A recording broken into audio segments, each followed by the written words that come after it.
예레미야 애가서를 자주 우리가 접할 수 있는 그런 본문은 아닌데요.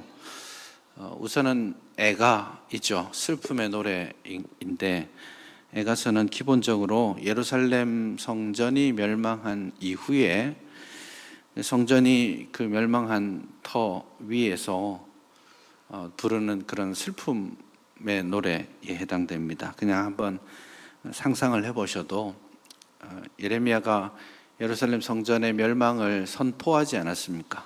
그랬음에도 불구하고 현실은 혹독하죠.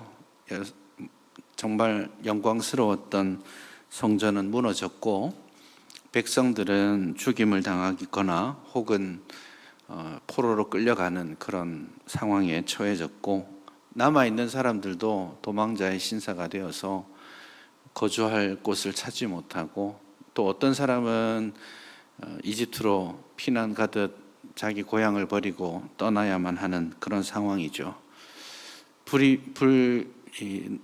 연기가 이렇게 피어오르는 그런 성전과 왕궁들을 보면서 어쩌면 예레미야는 거기에 털썩 주저앉아서 슬픔과 단식의 노래를 부르지 않았을까.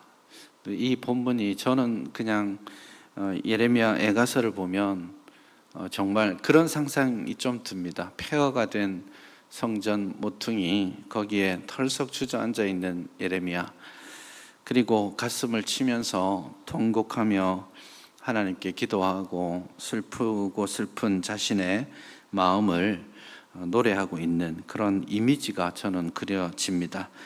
예레미야 애가서 역시 이 애가서 자체도 굉장히 슬픈 운율과 또 슬픈 내용으로 가득 차 있습니다.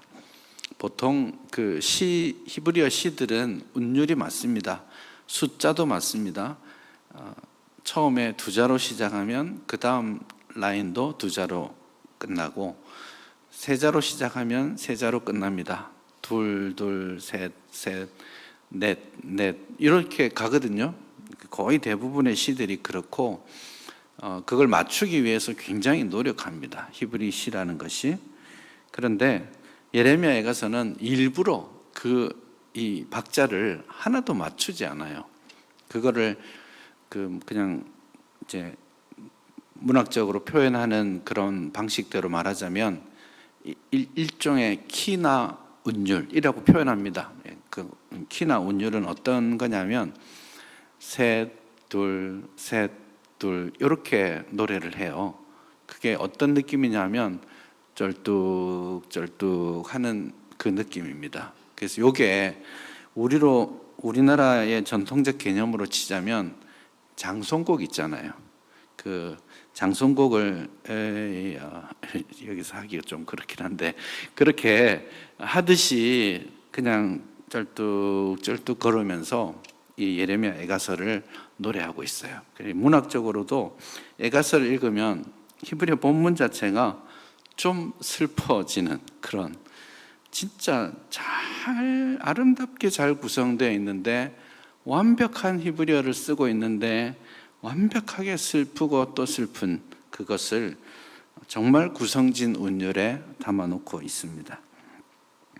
그리고 애가서 역시 그 이름 자체가 애가 있지 않아요?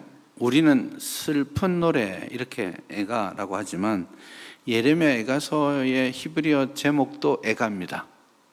히브리어에서 애가라는 말은 어찌하여 이겁니다. 그 애가라는 말이 이제 한글 성경으로는 번역할 때 슬프다 이렇게 번역되어 있습니다. 그래서 1장 1절도 슬프다로 시작하고 2장 1절도 슬프다로 시작하죠. 그리고 4장 가서도 슬프다, 어찌하여 이렇게 말하죠. 이게 굉장히 슬픈 분위기들을 계속 자아내고 있는 그런 노래입니다. 네, 여러분 보시면 1장은 22절로 끝나죠. 성경책 들고 오시면 1장은 22절로 끝나고요. 2장은 22절로 끝나죠. 4장은요 22절로 끝나죠. 5장은요 22절로 끝나요. 이게 정말 완벽하게 아름다운 시인데요. 제가 빼먹은 3장은 몇 절로 끝나요? 66. 66을 3으로 나누면 22죠. 이게 뭐냐면 그 히브리어 알파벳이 22개거든요. 그거를 가나다라 우리로 치자면 1절은 가로 시작하고 2절은 나로 시작하고 3절은 다로 시작하고 마지막은 하로 끝나는 그게 완벽한 알파벳 시편입니다. 3장은 중간에서 가장 중요한 핵심 메시지를 전달하기 위해서 그 알파벳을 3글자씩 1절, 2절, 3절은 가로 시작하고 4절, 5절, 6절은 나로 시작하고 그렇게 66절을 쭉 풀어놓고 있어요. 그러니까 제가 느끼기에는 너무나 완벽하게 아름다운 시인데 너무나 완벽하게 슬픈 노래처럼 여겨집니다. 그런데 이게 구조적으로 3장에 아주 그 초점을 맞추기 위해서 구성을 그렇게 해둔 거거든요. 근데 3장의 노래에 이르러서 우리가 본문의 내용을 읽다 보면 너무 슬프고 고통스러운 순간인데 그것이 고통이나 슬픔으로 끝나지 않는다라는 것을 확인하게 됩니다. 이 3장의 이 슬픈 노래가 갑자기 분위기가 급격하게 변하고 있다는 것을 보게 되죠. 오늘 읽은 본문이 바로 그 중심에 있는 노래입니다. 시작은 그렇죠. 내 고초와 재난 곧 쑥과 담즙을 기억하소서. 이렇게 자기 얼마나 고통스러운지 아주 입에 너무 쓴 독초를 먹고 견딜 수 없는 그 마음들, 그 쓴물이 막 올라오는 그 고통들을 묘사하고 있잖아요. 그렇게 출발하거든요. 그런데 거기서 끝나지 않고 그 쑥과 담즙, 고초와 재난, 슬픔과 절망 거기로서부터 낙심되는 마음들을 쭉 표현하고 있다가 놀라운 전환점을 만나게 됩니다. 21절을 가서 보시면 이것을 내가 내 마음에 담아두었더니 그것이 오히려 나의 소망이 되었습니다 라고 말합니다. 3장까지 슬픕니다. 주님 어찌하여 주님 이렇게까지 사랑하는 이 백성들을 죽게 하시고 고난의 자리에 절망의 자리에 던져 넣으셨습니까? 그 영광스러운 성전은 다 잿더미가 되어버리고 도무지 살아낼 수 없는 삶의 자리에 서게 하셨습니까? 이 영광스러운 하나님의 백성들이 그 주변의 백성들로부터 미움과 조롱거리가 될 수밖에 없는 이 현실을 어찌하시렵니까 하나님? 이렇게 기도했거든요. 그렇게 기도하면서 가다가 지금 그 눈물과 슬픔을 뚝 그치는 순간을 만나게 됩니다. 눈물과 슬픔이 기쁨으로, 절망이 소망으로 변하기 시작하는 지점이 오늘 19절 이하에서 나오게 되는 것입니다. 무엇을 보았기 때문에 그는 지금의 이 고통과 눈물을 견딜 수 있는 힘을 얻게 되었을까요? 그게 22절에 나옵니다. 22절이 이유를 설명하는 건데요. 여호와의 인자와 긍휼이 무궁하심으로 우리가 진멸되지 아니함이니이다. 지금 예레미야는 여호와의 인자와 긍휼을 묵상하기 시작합니다. 환난과 눈물로 왜 어찌하여 이 어려움이, 이 슬픔이, 이 고통이, 이 질병이, 이 사고가 나에게 왔습니까? 라는 질문을 하고 끝없이 나의 어려움을 하나님 앞에 토로하듯이 쏟아내고 있는데 그거 쏟아내다 보니까 더 슬퍼지고 절망하게 되는데 어느 순간에 그가 마음에 소망을 가지게 되는 것은 그가 여호와의 이름을 부르고 묵상하게 되기 때문입니다.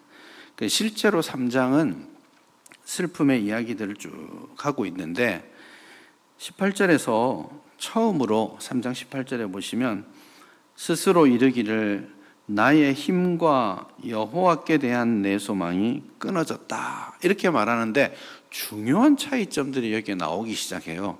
앞에서 말하지 않던 게 뭐가 나왔냐면 언약의 주인이신 여호와 하나님의 이름을 부르기 시작하는 겁니다.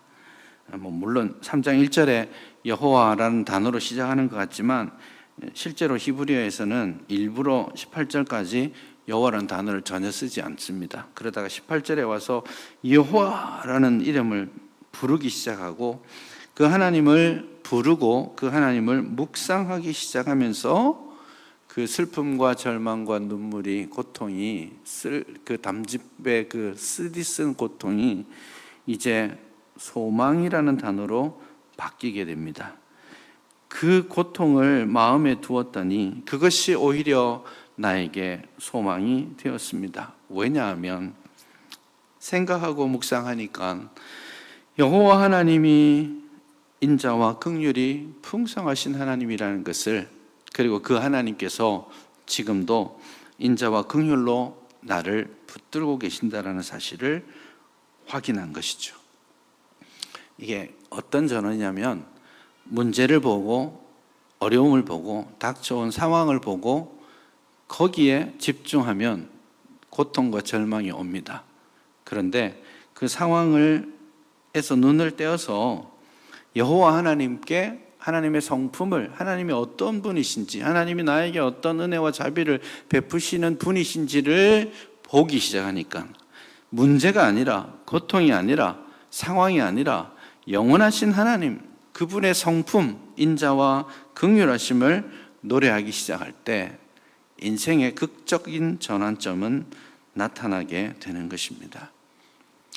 멸망한 이유에 대해서, 멸망이 언제까지 갈지에 대해서 하나님은 대답하시지 않으셨어요. 그가 마음의 기쁨을 회복하는 이 순간에도 예루살렘 성은 여전히 멸망해 있었습니다.